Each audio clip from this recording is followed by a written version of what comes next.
ജീവിതമേ, നീ തന്നെ നിന്റെ മേൽവിലാസം എനിക്കൊന്ന് അറിയിച്ചു തന്നാലും.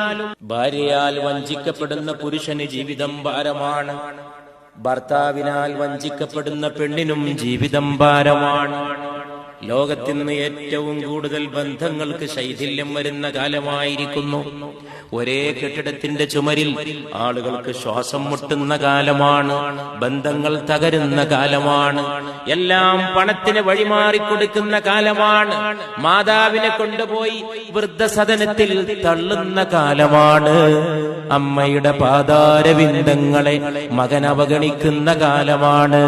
പാവപ്പെട്ട തള്ളയുടെ കോന്തലക്കെട്ടിലെ കറുത്ത പുകയുടെ അടയാളം, അതിനോട് മകന് പുച്ഛം തോന്നുന്ന കാലമാണ്.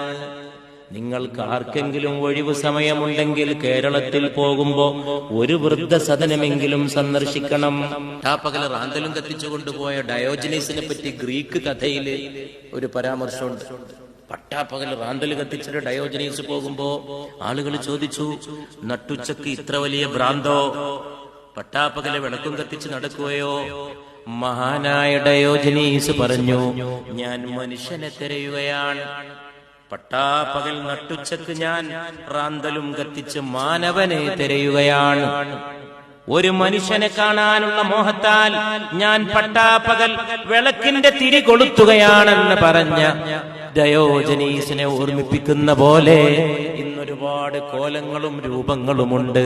മനുഷ്യനെ കണ്ടെത്താൻ തിരയേണ്ട കാലമാണ്.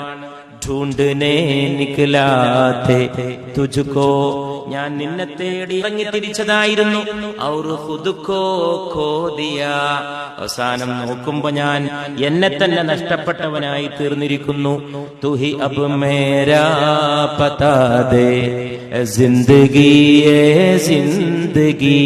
ഏ ഉസാമ, അല്ലാഹു ഒരിക്കലും ഇഹലോകത്തെയും പരലോകത്തെയും പ്രയാസങ്ങളെ ഒരുമിച്ച് ചേർക്കുകയില്ല. ദുനിയാവിൽ പ്രയാസപ്പെടുന്നവന് ആഖിറത്തിൽ സുഖമാണ്. ദുനിയാവിൽ സുഖിക്കുന്നവന് ആഖിറത്തിൽ പ്രയാസമായിരിക്കുന്നതാണ് പുണ്യ റസൂൽ പഠിപ്പിക്കുന്നത് സല്ലല്ലാഹു അലൈഹി വസല്ലം.